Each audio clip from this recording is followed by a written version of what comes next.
The E5 air code on a Rheem air conditioner indicates a problem with the air filter, typically caused by a blocked air filter or a damaged thermostat coil sensor.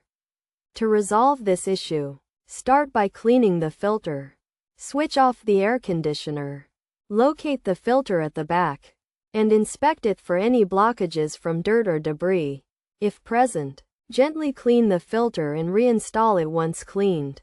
Then restart the air conditioner to check if the E5 air code is resolved. Alternatively, try resetting the air conditioner by switching it on and simultaneously pressing the power and fan buttons for 5 seconds. If the code disappears, it was likely a false alarm.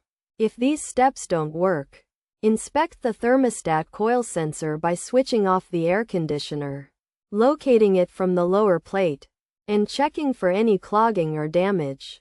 Clean the coil sensor if necessary, or contact a professional for replacement and further assistance if it's damaged.